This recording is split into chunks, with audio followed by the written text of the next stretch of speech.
Hello everybody, welcome back to my channel मीनियर्स। बेटा इसमें क्वेश्चन मैं कराने वाली हूँ आपको। दिख रहा होगा motion in 2D and 3D के क्वेश्चन है। ये थर्ड चैप्टर है आपका फिजिक्स का। तो देख लीजिए क्वेश्चन क्या कह रहा है। पहला, a particle move from point 1,2 to 3,5 the displacement vector is. तो डिस्प्लेसमेंट वेक्टर क्या होगा वो आपसे पूछ रहा है। एक कण बिंदु 1,2 से 3,5 तक चलता है तो विस्थापन सदिश क्या है, ये आपसे कह रहा है। ऐसे निकालोगे कैसे? निकालने का सबसे सिंपल तरीका है कि आपको जो डिस्प्लेसमेंट है एक्स डायरेक्शन में उसको घटा लेना है और डिस्प्लेसमेंट जो वाई डायरेक्शन में उसको माइनस कर लेना है। ठीक है, कैसे करोगे? देखो डिस्प्लेसमेंट जो होगा हमारा, डिस्प्लेसमेंट इन एक्स डायरेक्शन,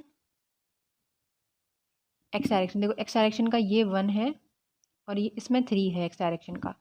और डिस्प्लेसमेंट मतलब आप 3 में से 1 को माइनस कर दोगे। आपको पता है x2 में से x माइनस करेंगे, x1 माइनस करेंगे, मतलब x2 में से x1 को हम माइनस कर देंगे। ठीक है, तो ये हमारा ऐसे आ जाएगा, मतलब कितना आ रहा है, 2 आ रहा है हमारा। ठीक है, अब उसके बाद में हम बात करेंगे displacement in Y direction, displacement in Y direction. ठीक है, वाई डायरेक्शन में क्या है, 2 है वाई डायरेक्शन का, ये वाला ऊपर वाला 2 है और इसमें 5 है वाई डायरेक्शन का। ठीक है, तो हम क्या करेंगे, वैसे इसमें भी यही करना है कि x2 मतलब x2 नहीं सॉरी y2 लिखेंगे यहाँ पे क्योंकि हम y का कर रहे हैं इसलिए। तो y2 माइनस y1 यहाँ पे कर देंगे। y2 कितना है हमारा 5 है, माइनस हमारा 2 है y1, तो इक्वल्स टू 3 आ जाएगा। अब आपको पता है कि हमें वेक्टर में लिखना होता है, तो जब हम x को i से लिखते हैं, i से रिप्रेजेंट करते हैं, और y को हम j से रिप्रेजेंट करते हैं, तो हमारा कितना हो जाएगा, 2i प्लस j हमारा आंसर आ जाएगा। ठीक है, क्या आंसर आ जाएगा, 2i प्लस j हमारा आंसर आ जाएगा। आपका ऑप्शन ए बिल्कुल करेक्ट है।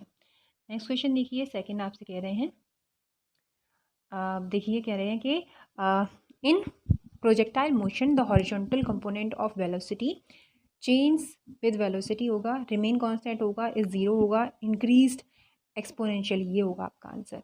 तो कह रहे हैं प्रक्षेप्य गति में वेग का जो क्षैतिज घटक होता है वो क्या होता है, वो आपसे पूछ रहे हैं। तो वो क्या हो जाएगा, वो स्थिर रहता है आपका। क्या रहता है, रिमेन्स कांस्टेंट रहता है आपका। ठीक है, तो आंसर क्या हो जाएगा आपका, बी ऑप्शन आपका सही हो जाएगा। रिमेन्स कांस्टेंट, स्थिर रहता है। ये क्या रहता है, स्थिर हमारा जो हमारी गति होती है तो उसमें वेग का क्षैतिज घटक जो होता है वो स्थिर रहता है। नेक्स्ट क्वेश्चन देखिए, नेक्स्ट क्वेश्चन है आपका ये, आपसे कह रहे हैं कि the centripetal acceleration in uniform circular motion is directed, मतलब आपसे कह रहे हैं कि एक समान वृत्तीय गति में जो अभिकेंद्रीय त्वरण की दिशा होती है वो कैसी होती है, रेडियली आउटवर्ड होती है, रेडियली इनवर्ड होती है, या फिर टेंजेंशियल टू द सर्कल होती है, या फिर अलोंग द वेलोसिटी वेक्टर होता है। मतलब वृत्त के आपकी रेखांकित होता है, या फिर त्रिज्या के बाहर की ओर होती है, या फिर त्रिज्या के अंदर की ओर होती है, या फिर वेग सदिश के साथ होती है। तो क्या आंसर हो जाएगा इसका, बताइए मुझे। तो इसका आंसर क्या हो जाएगा बेटा, इसका हो जाएगा रेडियली इनवर्ड, मतलब सी ऑप्शन आपका सही हो जाएगा कि जो हमारे सेंट्रीपिटल एक्सेलरेशन होता है उसका यूनिफॉर्म सर्कुलेशन मोशन डायरेक्टेड होता है इनवर्ड। ठीक है, रेडियली इनवर्ड डायरेक्टेड होता है, आपको याद रखना है। नेक्स्ट क्वेश्चन देखिए 4, आपसे कह रहे हैं कि आपका कह रहे हैं आंसर कि the range of a projectile is maximum when the angle of projection is. तो आपको पता है जो रेंज होती है हमारी प्रोजेक्टाइल मोशन की, तो वो मैक्सिमम कब होती है, जब हमारा एंगल 45 डिग्री सेल्सियस होता है। मतलब आपका 45 का डिग्री का एंगल होता है तो हमारी प्रोजेक्टाइल की जो रेंज होती है वो मैक्सिमम होती है। तो आपका हो जाएगा प्रक्षेप की परास अधिकतम होती है जब प्रक्षेपण का कोण होता है 45 डिग्री। नेक्स्ट क्वेश्चन देखिए, फिफ्थ आपसे कह रहे हैं कि इसमें 8 ऑलरेडी उन्होंने दे रखा है आंसर, कह रहे हैं कि the position of vector of a particle is given by R, इतना दे रखा है। मतलब हमें पोजीशन दे रखी है, आर दे रखी है, और हमसे एक्सेलरेशन पूछा है, ये कह रहे हैं आपसे। तो आपको क्या करना है, सबसे पहले आपको क्या करना है कि आपने पढ़ा होगा, अगर वेक्टर आपने थोड़ा सा भी पढ़ा हो तो हम v इक्वल्स टू dr/dt लिखते हैं, अगर आपने थोड़ा सा भी पढ़ा हो तो यहाँ पे क्या हमें क्या करना है, यहाँ पे डिफ्रेंशिएशन करना है। तो डिफ्रेंशिएशन किसका करना है, 3t प्लस 4t स्क्वायर का। किसका डिफ्रेंशिएशन होगा, 3t प्लस 4t स्क्वायर का। तो हम d को एज इट इज़ रख देंगे और r की जगह पे हम क्या रख लेंगे, 3t प्लस 4t स्क्वायर, ये रख लेंगे r की जगह पे, और यहाँ पे dt हो जाएगा। ठीक है, अब हमें डिफ्रेंशिएट करना है इसको, तो 3t का क्या हो जाएगा हमारा, 3 आ जाएगा, प्लस 4t स्क्वायर हो जाएगा हमारा 4 इंटू 2t। आप लोग समझ पा रहे होंगे कैसे डिफ्रेंशिएशन करते हैं, अगर आपने थोड़ा सा ही पढ़ा होगा डिफ्रेंशिएशन के बारे में और इंटीग्रेशन के बारे में। यहाँ पे हालांकि इंटीग्रेशन नहीं है, यहाँ पे डिफ्रेंशिएशन है, तो बस ऐसे इसको अप्लाई कर देना है। अब क्या करोगे आप, इसको आप कर लो 3 प्लस ये कितना हो जाएगा 8t, ये बन गया हमारा, ये हमारी वेलोसिटी निकल आई। अब ठीक है, अब हमें पूछा क्या, हमसे पूछा है एसेलरेशन। एसेलरेशन पूछा होता है तो एसेलरेशन का एक और फॉर्मूला होता है जो हम लिखते हैं, जैसे v हमारा क्या निकला था 3 + 8t, ये हमारा v निकला है। अभी हम इसको dv/dt कर देंगे, मतलब ये किसके लिए, हम एसेलरेशन निकाल रहे हैं इसलिए। तो एसेलरेशन आपने पढ़ा होगा वेलोसिटी बाई टाइम होता है, तो डिफ्रेंशिएट करेंगे हम dv/dt से। तो v की जगह पे हम रख देंगे d, और v की जगह पे हम रख देंगे 3 + 8t/dt, ये रख देंगे। ठीक है, ये सॉल्व करने के कैसे आएगा, तो 3 का क्या हो जाएगा 0 हो जाएगा डिफ्रेंशिएशन, प्लस 8 का 8 रह जाएगा। ठीक है, t हट जाएगी, तो आपका क्या आ गया आंसर। अब ये किस में है, ये i है और ये हमारा j है, तो हमारा 8j आंसर आ जाएगा। सो हमारा बी ऑप्शन सही है कि 8j हमारा आंसर आ जाएगा। एक्सेलरेशन ऑफ द पार्टिकल क्या हो जाएगा हमारा 8j। ऐसे और भी क्वेश्चन आपसे पूछे जा सकते हैं, जैसे कि आपसे पूछ ले r आपको दे रखा हो, या फिर डायरेक्ट वो उसने पोजीशन ना देके उसने वेलोसिटी दे रखी हो, ठीक है, पार्टिकल की। तो वेलोसिटी जैसे v = वो देते आपको 3t + 4tq, ऐसे दे दे। जैसे मान के चलो ये वाला क्वेश्चन मैं आपको दे देती हूँ, आप इसका ना एक्सेलरेशन बताना, आपको क्या बताना है, एक्सेलरेशन बताना है आपको। ठीक है, और मैं उसका v दे रही हूँ आपको, वेलोसिटी दे रही हूँ। तो मान के चलो यहाँ पे 3t दे रही हूँ मैं आपको, प्लस यहाँ पे दे रही हूँ आपको 4t, नहीं वही सेम हो जाएगा फिर तो। अच्छा ठीक है, 4t² यहाँ दे रही हूँ, और यहाँ पे चेंज कर दे रही हूँ थोड़ा सा, यहाँ पे 2 रख दे रही हूँ। ठीक है, तो आप लोग बताना कि इसका आंसर क्या आएगा। वैसे तो हालांकि इसका आंसर आना चाहिए, देखो कितना आएगा वो आप मुझे बताना। ठीक है, कितना आंसर आएगा इसका। और मैं यहाँ पे t की वैल्यू दे रही हूँ आपको, मतलब टाइम की वैल्यू 2 दे रही हूँ। अगर t आपका आए तो वहाँ पे t की जगह पे आप वैल्यू रख देना 2, उसके बाद में मुझे आंसर बताना इसका आंसर क्या होगा। ठीक है, ये क्वेश्चन आपको मैंने दिया है घर पे करने के लिए, आप करके देखना खुद से प्रैक्टिस। फिर देखिए क्वेश्चन आपका, क्वेश्चन कह रहे हैं आपसे कि इन 3D motion the position of a particle can be described bye. ठीक है, 3D गति में एक कण की स्थिति को वर्णित किया जा सकता है, तो वो किस में किया जा सकता है आपको ये बताना है 3D मोशन में। तो आंसर क्या हो जाएगा आपका, बी ऑप्शन हो जाएगा 3 कोऑर्डिनेशन में, या तो x होगा या y होगा या फिर z होगा। तो 3 कोऑर्डिनेशन होते हैं आपके, 3 निर्देशांक होते हैं x y z, यानी 3 डायरेक्शन में। देखो ये हो गया हमारा y, ये हो गया x, ये x डायरेक्शन है, ये y डायरेक्शन है, और ये वाली हमारी z डायरेक्शन होती है। इसमें हम 3D में पोजीशन में पार्टिकल को डिस्क्राइब करते हैं। ठीक है, ये इसको हम I से रिप्रेजेंट करते हैं, इसको हम J से, और इसको हम K से। ठीक है, वेक्टर में। नेक्स्ट क्वेश्चन देखिए, नेक्स्ट क्वेश्चन है आपका 7, आपसे कह रहे हैं कि the cross product of 2 vectors is. Cross product क्या होता है 2 वेक्टर्स का, तो वो होता है वेक्टर हमारा। ठीक है, बी ऑप्शन आपका सही हो जाएगा, 7 का बी ऑप्शन सही हो जाएगा। नेक्स्ट क्वेश्चन देखिए, नेक्स्ट क्वेश्चन है आपका, ये कह रहे हैं आपसे कि the dot product that perpendicular vectors is. तो जो डॉट प्रोडक्ट होता है दो परपेंडिकुलर वेक्टर्स का, उसका कितना हो जाएगा, तो उसका आंसर आ जाएगा आपका सी ऑप्शन 0 होता है। ठीक है, 2 लंबवत सदिशों का डॉट उत्पाद क्या होता है 0 होता है। नेक्स्ट क्वेश्चन देखिए, नेक्स्ट क्वेश्चन है आपका, ये कह रहे हैं आपसे कि if a particle has constant velocity in 3D space. 3D space में एक पार्टिकल है, उसका कांस्टेंट वेलोसिटी है, तो एक्सेलरेशन उसका क्या होगा वो आपको बताना है। यदि एक कण का 3D अंतरिक्ष में स्थिर वेग है तो उसका त्वरण है क्या हो जाएगा, तो उसका त्वरण हमारा 0 हो जाता है। सी ऑप्शन आपका सही हो जाएगा। ठीक है, सी ऑप्शन का करेक्ट हो जाएगा। नेक्स्ट क्वेश्चन देखिए, नेक्स्ट क्वेश्चन है आपका ये वाला, आपसे कह रहे हैं कि the angular velocity in circular motion is. Circular motion में एंगुलर वेलोसिटी क्या होती है वो आपको बताना है। तो वृत्तीय गति में कोणीय वेग एक है, तो वो है एक वेक्टर क्वांटिटी। आपका बी ऑप्शन सही हो जाएगा इसमें, वेक्टर क्वांटिटी। ठीक है, नेक्स्ट क्वेश्चन देखिए, ऐसे ही क्वेश्चन आपसे पूछे जाते हैं, इसमें इंग्लिश में भी क्वेश्चन होगा, मैं आपको दिखा दूंगी, हिंदी में भी है। तो देखिए कह रहे हैं particle move in a plane with constant acceleration. Constant acceleration से एक पार्टिकल मूव कर रहा है एक प्लेन में, the direction of the acceleration must भी क्या होगी। एक कण एक सरलतम में स्थित त्वरण के साथ चलता है, तो त्वरण की दिशा होनी चाहिए, तो वो क्या होनी चाहिए दिशा हमारी, वो एनी ऑफ द अबव कोई भी हो सकती है। पैरेलल टू द वेलोसिटी हो सकती है, परपेंडिकुलर टू द वेलोसिटी हो सकती है, और at an angle with the velocity भी हो सकती है। तो डी ऑप्शन आपका सही हो जाएगा, सभी के ऑप्शन सेम है। ठीक है, क्वेश्चन देखिए, नेक्स्ट है आपका ये वाला 12 क्वेश्चन, आपसे कह रहे हैं कि देखो इसमें एक्सप्लेन भी किया उन्होंने कि कह रहे हैं acceleration can change the magnitude. Acceleration क्या कर सकता है, चेंज कर सकता है मैग्नीट्यूड को पैरेलली भी और परपेंडिकुलरली भी। तो मैग्नीट्यूड डायरेक्शन दोनों ही को चेंज कर सकता है, पैरेलली भी और परपेंडिकुलरली भी, on both magnitude and direction at an angle of velocity. ठीक है, क्वेश्चन देखिए पहला, और इसमें हिंदी में भी व्याख्या कर दी रखी है। अब 12 क्वेश्चन देखिए, कह रहे हैं in projectile motion the horizontal component of the velocity क्या हो जाएगा। तो इसका आंसर हो जाएगा आपका भी, रिमेन कांस्टेंट रहता है।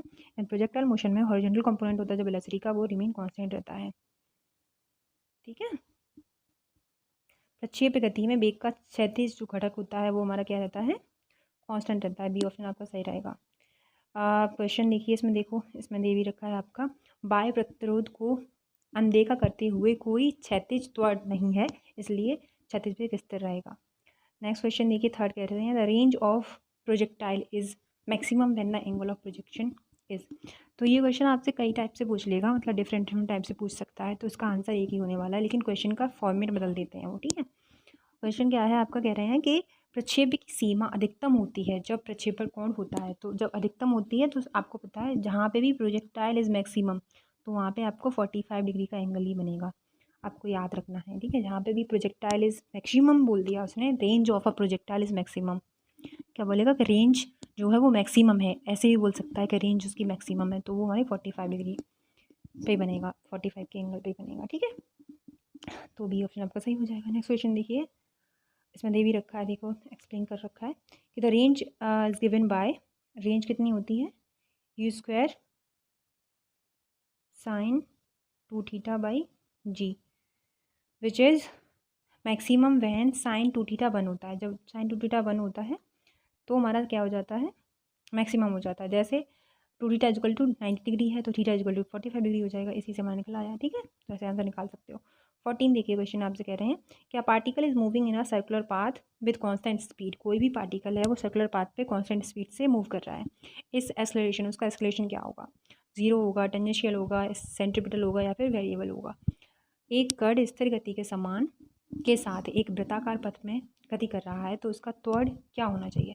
तो इसका त्वरण क्या होगा, सेंट्रीपिटल होगा। ठीक है, सेंटर की तरफ, सेंट्रीपिटल मतलब अभिकेंद्रीय। ठीक है, नेक्स्ट क्वेश्चन देखिए, एक्सप्लेन भी देख सकते हो एक्सप्लेनेशन कि in uniform circular motion the acceleration is directed towards the centre called centripetal acceleration. ठीक है, एक समान वृत्ताकार गति में त्वरण केंद्र की ओर निर्देशित होता है, जिसे हम अभिकेंद्रीय त्वरण कहा जाता है। क्वेश्चन देखिए, फिफ्थ आपसे कह रहे हैं कि the position vector of a particle is given bye, इतना दे रखा है, the velocity of the particle in 2 second क्या होगा। तो देखो यहाँ पे पोजीशन फिर से दे रखी है, वही सेम क्वेश्चन है, और आपको पोजीशन के साथ साथ में आपको टाइम भी दे रखा है। ठीक है, आपको निकालना क्या है, आपको वेलोसिटी निकालनी है, बस दैट्स इट। तो मैंने आपको बताया है वी इक्वल्स टू, यहाँ पे D R by D T कर लो, क्योंकि आपको पता है V equals to velocity equals to क्या होता है, डिस्प्लेसमेंट अपॉन या डिस्टेंस अपॉन टाइम ही होता है। तो हम इसमें क्या वेक्टर पूछ रहा है, तो वेक्टर के लिए हमें डिफ्रेंशिएशन करना पड़ेगा। तो उसकी जगह पे हम क्या करेंगे, यहाँ पे कितना हो जाएगा, ये डायरेक्ट लिख दे रही हूँ मैं, 2t हो जाएगा ये, प्लस 2 ये हो जाएगा। ठीक है, अब आपको बस डिफ्रेंशिएशन में समझ के चल रही हूँ, मान के चल रही हूँ कि आप लोगों को डिफ्रेंशिएशन आता है, ये बहुत ही बेसिक डिफ्रेंशिएशन है। ठीक है, तो आपको आता है इसलिए मैंने डायरेक्ट कर दिया है। तो ये 2 स्क्वायर है, टी स्क्वायर है तो वो 2t हो जाएगा, प्लस 2 का 0, 2 का 2 आ जाएगा, टी हट जाएगा। ठीक है, अब क्या टी की वैल्यू रख दो यहाँ पे, तो 2 इंटू 2, टी की वैल्यू 2 है इसलिए, प्लस 2, तो ये कितना हो जाएगा, ये हो जाएगा 4 प्लस 2 6 आंसर आ जाएगा। अच्छा ठीक है, आप लोगों के लिए मैं कर दे रही पूरा ही 2, तो ये आंसर आ जाएगा आपका 6, यहाँ पे 6 आंसर आ जाना चाहिए आपका। ठीक है, अच्छा ऐसे नहीं करना है तो ऐसे ही कर लो, ये जैसे ये दे रखा है, तो इसका आंसर क्या आ जाएगा आपका, यहाँ पे आ जाएगा आपका आंसर।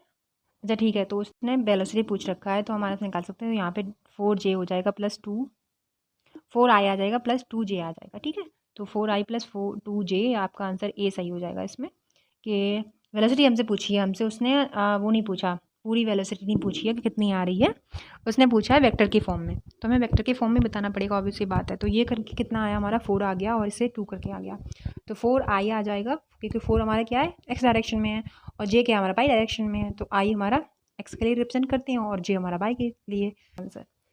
ठीक है, नेक्स्ट क्वेश्चन देखिए, देखो उसमें दे भी रखा है, अगर आप सॉल्व करना चाहो तो यहाँ से कर सकते हो। यहाँ पे उसने D R by D T रखा हुआ है, तो 2 रख दिया है, उसके बाद में हमारा ये आंसर आ गया है, ये हिंदी में है, ये इंग्लिश में है। ठीक है, नेक्स्ट क्वेश्चन देखिए 16 आपसे कह रहे हैं कि इन 3D motion the number of component of the velocity is, ठीक है 3D मोशन में जो वेलोसिटी के कंपोनेंट होते हैं वो कितने होते हैं आपको बताना है। तो आंसर क्या होगा, आपके 3 होंगे, आपको पता है वही सेम क्वेश्चन है, तो आपका सी ऑप्शन सही हो जाएगा। तो कह रहे हैं velocity in 3D has component along X Y Z, वही होता है। तो उसमें एक्स वाई जेड कौन सा, एक वी एक्स हो जाएगा, एक वी वाई हो जाएगा, वी वाई हो जाएगा और एक हो जाएगा वी जेड, ये 3 कंपोनेंट हो जाएंगे हमारे, ठीक। 17 क्वेश्चन देखिए कह रहे हैं a body is projected horizontally from a height, horizontally projected है एक बॉडी फ्रॉम अ हाइट के लिए, the time taken to reach the ground depends on, ठीक है। एक वस्तु को एक ऊंचाई से क्षैतिज रूप से प्रतिक्षेपित किया गया, मतलब प्रोजेक्टाइल किया गया, प्रोजेक्ट किया गया है, जमीन तक पहुंचने में लगने वाला समय निर्भर करता है, क्या निर्भर करता है, तो निर्भर करता है हमारा हाइट ऑफ द प्रोजेक्शन, क्या निर्भर करता है, जो प्रक्षेप है उसकी लंबाई, ऊंचाई सॉरी, ठीक है, उसकी ऊंचाई को करता है हाइट ऑफ द प्रोजेक्शन, ठीक है। कैसे यहाँ पे एक्सप्लेनेशन में आप देख सकते हो कि time depend on the vertical motion, vertical motion पर डिपेंड करता है, जैसे मान के चलो यहाँ पे ये प्रोजेक्टाइल मोशन है, ऐसे जा रहा है ये, ठीक है, तो यहाँ पे ये वर्टिकल जो मोशन है उस पर डिपेंड करता है, which is determine to the height and the acceleration due to gravity, ठीक है। आप देखिए क्वेश्चन आपका, तो ये 18 क्वेश्चन है, कह रहे हैं a particle moves in a plane with a constant acceleration directed along a negative y axis, ठीक है। The equation of the path of the particle is, इतना दे रखा है, where A and B are constant, यहाँ पे A और B क्या है, कॉन्स्टेंट है, which of the following quantity remain constant during a the motion. तो यहाँ पे क्या हो जाएगा, यहाँ पे आपका ऑप्शन हो जाएगा सी, हॉरिजॉन्टली कंपोनेंट ऑफ वेलोसिटी क्या रहेंगे, कॉन्स्टेंट रहेंगे, जो आपको पता है, जैसे आप बनाते हो कभी भी प्रोजेक्शन कराते हैं हम किसी भी उसका पार्टिकल का, तो उसकी डायरेक्शन क्या है, नेगेटिव दे रखी है उसने, नेगेटिव बाई एक्सिस है, मतलब नीचे की तरफ होगी, ठीक है, नेगेटिव बाई एक्सिस है। तो आपसे पूछ रहा है कि पार्टिकल मूव कर रहा है ना प्लेन में, एक प्लेन में पार्टिकल मूव कर रहा है विद द कांस्टेंट एक्सेलरेशन से directed to the by minus I, equation path कितना दे रखा है, और आपसे बोल रखा है कि जो आपका वेलोसिटी होगा वो किस डायरेक्शन में मूव कर रहा होगा, कांस्टेंट रहेगा, तो वो हॉरिजॉन्टल कंपोनेंट में, हॉरिजॉन्टल कंपोनेंट क्या ये है हमारा, तो इसमें क्या है वेलोसिटी हमारी, वेलोसिटी हॉरिजॉन्टल कंपोनेंट में आपकी वेलोसिटी आएगी, ठीक है। हिंदी में आप पढ़ लेना ये वाला क्वेश्चन। नेक्स्ट क्वेश्चन देखिए सेकंड आपसे कह रहे हैं कि the range of a projectile thrown at an angle, वहीं से फिर से रेंज आ गया, with the horizontal is equal to the maximum height, दोबारा से आ गया, the value of theta is क्या होगा। इसका मैं एक्सप्लेनेशन आपको नीचे दिखा देती हूँ। क्षैतिज के साथ थीटा कोण पर फेंके गए प्रक्षेप्य की परास उसकी अधिकतम ऊंचाई के बराबर है और 10 थीटा का मान है, तो आपसे ये पूछ रहे हैं। तो इसमें देखो आंसर आपका 4 आ रहा है, आप एज इट इज़ इसको याद रख लेना। इसमें होता क्या है, इसमें आपको मैक्सिमम हाइट वाला आपको लगाना है फार्मूला, ठीक है, इसमें u square sine 2 theta by g था, ये वाला आपको आंसर क्वेश्चन का वो लगाना है फार्मूला, देन आपका आंसर आ जाएगा 4, ठीक है। क्वेश्चन देखिए थर्ड आपसे कह रहे हैं, थर्ड मतलब, थर्ड का मतलब क्या हो गया, इसमें आ जाएगा आपका 20 क्वेश्चन। 20 कह रहा है particle is moving such that its position vector is, इतना दे रखा है, where omega is constant, the following true क्या होगा, तो इसमें क्या हो जाएगा आपका बी ऑप्शन सही हो जाएगा, the velocity is perpendicular to the R, velocity हमारी क्या हो जाएगी, आर के परपेंडिकुलर हो जाएगी, और एक्सेलरेशन हो जाएगा डायरेक्टेड टूवर्ड्स द ओरिजिन, ठीक है, बी ऑप्शन आपका सही हो जाएगा इसमें, ठीक है। इसमें ये वाला बेग आर के लंबवत है और त्वरण मूल बिंदु की ओर निर्देशित है। फोर्थ क्वेश्चन देखिए, in uniform circular motion the acceleration of the particle is, uniform circular motion में जो एक्सेलरेशन होता है वो क्या होता है, तो वो कांस्टेंट रहता है in magnitude but variable in direction में।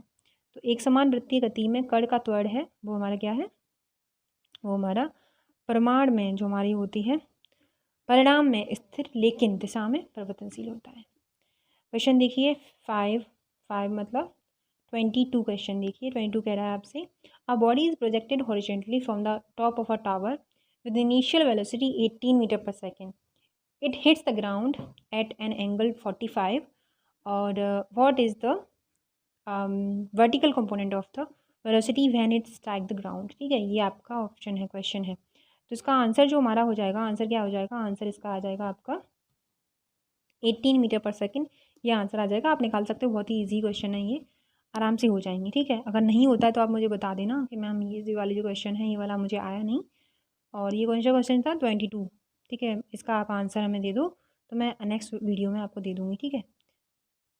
ये वाला क्वेश्चन आप मुझे करके दिखाना, देखो होता है या नहीं होता है आप लोगों से, ठीक है। 18 ही आना चाहिए इसका आंसर। फिर से वही क्वेश्चन आया है, देखो a position vector of a particle is given by R, इतना दे रखा है। The time after which the velocity vector and acceleration vector become perpendicular to each other. तो टाइम से पूछा है बेसिकली, ठीक है, और वेलोसिटी वेक्टर का, ठीक है, और acceleration vector become perpendicular to each other, ठीक है ठीक है ठीक है। तो हमें क्या करना है, देखो इसमें क्या करना है, सबसे पहले तो हम आंसर देख ले रहे हैं, आंसर क्या होगा। तो आंसर हमारा 2 सेकेंड आ रहा है, ठीक है। अब इसको निकालने का तरीका क्या है, तो निकालने का वही तरीका है, v इक्वल्स टू डायरेक्ट लिख दे रही हूँ मैं, यहाँ पे हो जाएगा ये पूरा, इसको सॉल्व करके निकालना पड़ेगा, इसको सॉल्व करके इक्वेशन सॉल्व करनी पड़ेगी। तो इस इक्वेशन सॉल्व करना, उसके बाद में आपका आंसर आ जाएगा, ठीक है। अगर ये भी नहीं आया तो मैं बता दूँगी इसको आंसर। फिर देखो इंग्लिश में पहला क्वेश्चन है, इसमें क्वेश्चन है कह रहे हैं what is the condition for a projectile to have the maximum range. ये तो सभी को पता हो गया, रट गया है क्वेश्चन, तो इसका आंसर हो जाएगा बी आपका। नेक्स्ट लास्ट क्वेश्चन है ये वाला, if a particle move with a circle, circle में मूव कर रहा है कोई पार्टिकल विद कांस्टेंट स्पीड से, इट्स टेंजेंशियल एक्सेलरेशन क्या होगा, तो उसका टेंजेंशियल एक्सेलरेशन क्या हो जाएगा, 0 हो जाता है उसका, ठीक है। यदि कोई कण स्थिर गति के साथ एक वृत्त में गति करता है तो उसका स्पर्श रेखीय त्वरण होता है, वो शून्य होता है। ये दो क्वेश्चन हैं आपके, देखो ये वाले कौन से क्वेश्चन है, दो जो ये वाले क्वेश्चन है, एक ये वाला क्वेश्चन हो गया, ये वाला एक, ठीक है। इसका क्या नंबर है, इसका नंबर है 23